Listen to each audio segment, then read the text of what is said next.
So the giants are found these stories all over the world, but when it comes to maybe Atlantean giants, we do not have like direct evidence that would connect giants to Atlantis.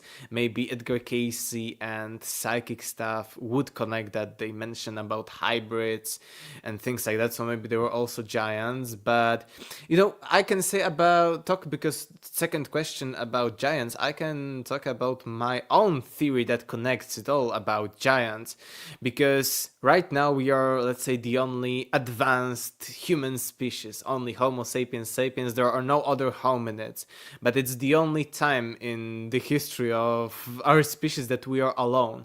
And we know very well that we coexisted with Neanderthals 20, 30,000 years ago, but actually we coexisted at some point between about 80,000 BC and 100,000 something BC. We coexisted as anatomically modern humans, so our species coexisted with at least 5 other hominid species, and we find them everyday new ones. So at least 5 other hominid species, including the famous Neanderthals, but also Homo denisovans, also Homo floresiensis, which was 1 meter tall hobbit, so a small Lilliput, a small person. So if, let's say, less than 100,000 years ago we coexisted with 1 meter tall beings, I think it's very possible that at some point during our past we also coexisted with giants 3 meters tall or a little bit more than that. It's very, very possible. So this is my theory, that these giants may be just as Neanderthals were a little bit different to humans, but we're still connected. So I think there is a huge, even conservatively, scientifically speaking, huge possibility for giants. If we are right now discovering more and more hominid species, I think the Homo floresiensis was found 15 to 20 years ago only.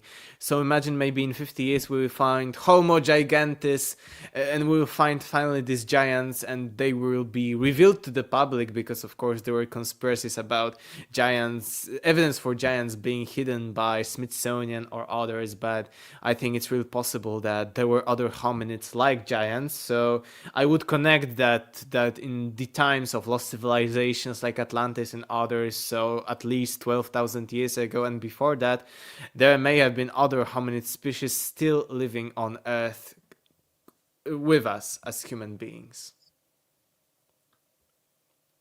Why do you think we haven't found more skeletal remains of these giants?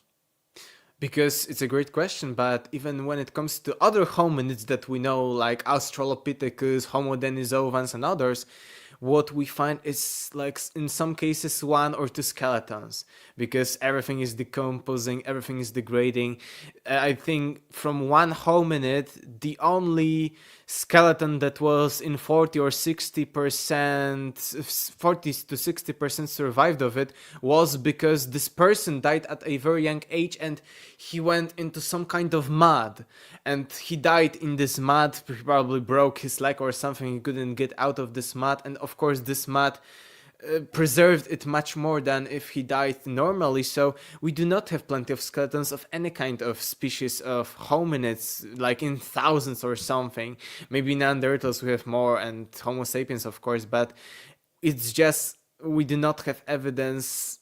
This is the biggest smoking gun about our past lost civilizations, giants, and any kind of lost worlds, lost realms, is that what we know is just less than 1% of everything, or maybe even 0.001%. So I think that maybe we found them, and maybe there was just Smithsonian or any kind of other cover-up. So one theory. Another theory is that we haven't found them yet because we find plenty of new species in the recent years. We find them almost, as I said, I think this year in January we find another one in China, hominid species. So I think it's only a matter of time that we'll find them, and we haven't, because we haven't dug the entire planet. Things are decomposing really fast, and only in special conditions like airtight layers, like in oil or in mud, things are being preserved for much longer periods of time, and in casual conditions lots of things are being destroyed.